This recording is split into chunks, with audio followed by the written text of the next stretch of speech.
Ia o te whaatalo Tuilaepa ia ma le malu o mawhai ona whaafonga mai le tātou wala leo le Samoa whaamo le nei tūla. Ia whapea foi lātou o mawhai ona mai mo mai lungo le upenga te whailani. I le tātou kalame vai aso taitasi o le Feiloaiga ma le Palemia. O le te foi whaftaila wa fionga le taitai o le mālono le neia manua tāu o mawhai ona tātou whaatautanu eno nisi foi mtao kutula mai ia tunuku i le nei vai aso. Ai silfia la wa fionga.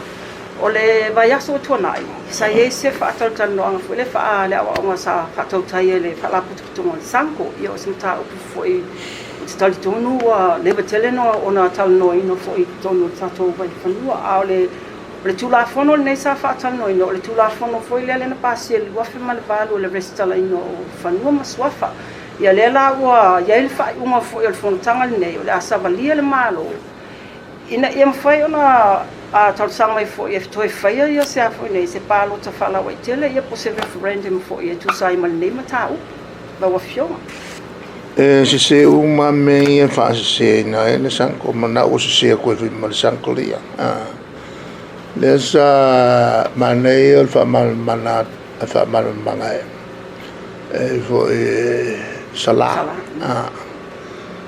na ya fo sa le fa mal manga sala ele la se meto Dr. Feifu se referendum. Mai fa mo fulla ku kai mi mo ya kya. Ele mfengo kolia se me vale fa pe. Wala fa mtala tu le malo. Ele mfayon ona mal malamal tanga telefi mal bala. E mal fa ungal na nam tau. Ele ma mo wolte mi malo. O fio le la le yo mersa vari po fo ia tu sa ele yo mai a mai lo yo lo karial nga e fa tu ia fesa no foi a silia malte usanga o fai consultation ia le sa de ia o ka fa wo fai nei fai sa vai e la o mata pe le mele tultili lo e isi o ka su e ngala ko ngalwa ia malo whaftai atu no laua manino ia la saunoanga i le tūlanga lea. O le sima tā upula wawhino le mai tau atu o le se aso le vai aso nei e po le vai aso le tātou wheloa e fo i mala o malanga mai le University of Washington e tu sai fo i mani a manua fo i e awa o inai alo sa mo le University pamulmule la wawhionga po le ase tūlanga. Sa matou wheloa e ana o fo le whawau le wheloa inga ma faululungo le university ya mal fa no te ingal na so wala na lu fa te shelo no inga tu mai fo la tu au mai se le avano e to finta tu scholarship po ni fo fa ya nga e to fi mo ya ni fa longa maulu ma ya la ma tu filo inga sa fai ya mai la to fo no mai fa dia la to nga fi o wa se si mai sa mone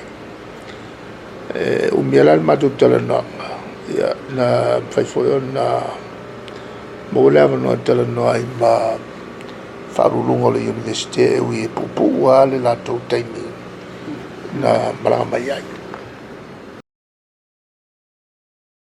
to fianga foi le tau la o manisi state o America pe o tani mo le o sabalia i tato le se university mai America i tulanga le o avano fil fast course e tato sai foi tato avano mai le isu sente ya so ya o tele o to i lo nel temne o fa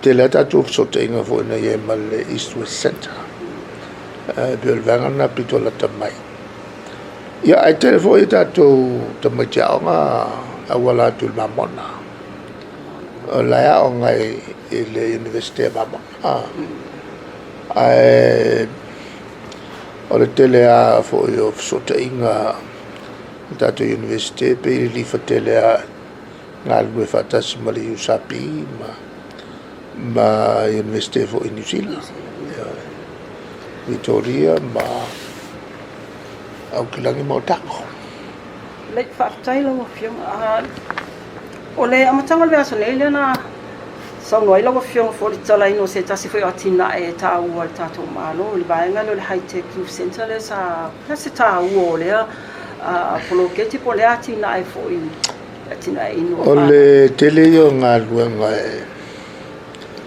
e moa mai le whaonga haina o i tua i ngā tautua e se moa mai sota i ngā tele pape o isi tunu ue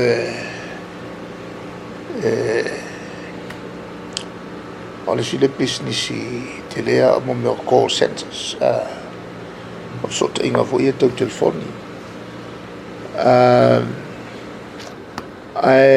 a mata nei ona televave le atina e o tātou sota inga ia po o whangaina o sota inga. Ka o ina sota mai le tātou waiafu i e sauilalo le sami. Lewa pēr e tau tatale whai ungo le tau sangnei. E te lea la le senga o atina e o la whatino ai. Ina utono mai whatino tātou atina e. Tala fui la lea e tau te lea i le whale la lea ma o ngā ese o la whatino ai mo whanau sana. Whawhitai lawa whionga ono lea wa tae lau saunoanga i tūlanga fo leo o le keipo. Lea se tūlanga la tamai fo leo i efisusu ia whiutanga inga fo lea Samoa ma ia matatou uso fo i le nai tutuila po Amerika Samoa tu sai fo le malo i le awai mele le keipo ni. Salo e to e maua se si whatalanonga pe a whiu mai le kovana. Il forum last folk.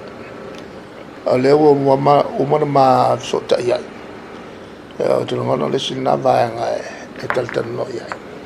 Le whawhitai. Tā se mai la i le vaenga le ono lewa maua fo ingo nisi ho tu susinga le vaenga le yele ve china le whapelo wa tatala e Samoa le avanua fo i le malanga mai vale le nei o le open sky policies fo i le tato malu. O se whasalalonga se tele na whasalalonga. O lato whaonga se le lato le fisiri na mai ante au mo tala no atu fo i lea. O tātou wa le open sky policy. Al open sky policy na sa olotonga wa ai mai. E lewa peke ia usap. Lea i momua fisiri pe talia. E wa pena le winga polale tūlanga e lewa pela e okomeki. Ma e le terminei ma le toe amatali o tātou whemalangaina. Saltasi nai tu tātou timtua whai te te iai. O lea lai ta atia le tātou sky policy. Ele i. Msalo e ono toi tilo iai toi review le policy na. So e lea ila se whenga ingo whai. Lei whaftai lawa whionga i ola o te ilola tamata muli a o le vaenga fo i lea o le lipoti lea sa tu mai le HIV, STI ma le TP evaluation report. Le la o ta o le vaenga le o le a whaatanga i le e tulang fo le fo ono whaatanga i po leo fautua i ne whaatanga i se tulo fo i leo le whaapa u pepe i po le portion. A kire le poi ka making whai ngāri poki. Ele se me fa pena feia. Po le au mai ai tono. Ele li poti. Ele ai se me fa pena feia. Ona ole fatu le o tel tununga a Keresoma. E lua me tele. Ili me fai ona yo ina tato. O le fatanga o le fapa u pepe. Po o le fai poi po o kamarolo is kamarolo. Por fai poi si te maitai. Ele me fai on tato tili. Ele on tasi ma tato taltonunga Keresoma. E tu sala pe fautuina se ripoti. E kusa pe faukuinga ia lo no inga. Ngal ma o pe palmalo fa palpala ia ko nga ma fo wa ile kadiel malo. Le faftela wa fiona o jo tasi ana tusili fa mol ole o tai for your foreign es to fini tai ole Pacifica o fa mo yola a wai mai tato foreign le.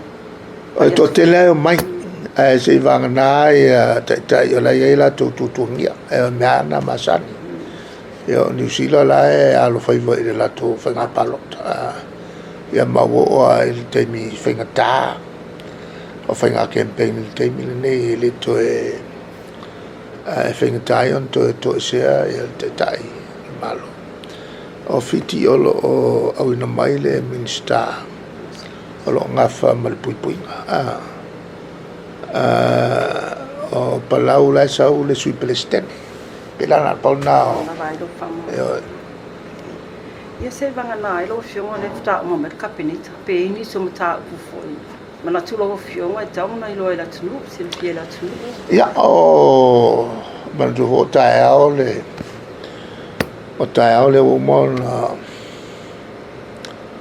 on fasalla wat le o mon avatu mo tu si vala ta se fu lu fa to le sui le minister o fatu anga le lai o mal temil ni na le la nga o le o ma ala le musu na o le nga pai no venga po terminar ne te ia e valua po e mo lo ma le staff ia le lei faafetaila ua fioga ia le na Samoa ua tou faafong mai foʻi se faapopoogo le tatou port kalame Feiloaiga ma le Palemia i lenei vaiaso ae toe tuli tau mai le vaiaso fou auā foʻi nisi ma taʻu fou o le amafai ona tatou taumafia le tatou port kalame faafetai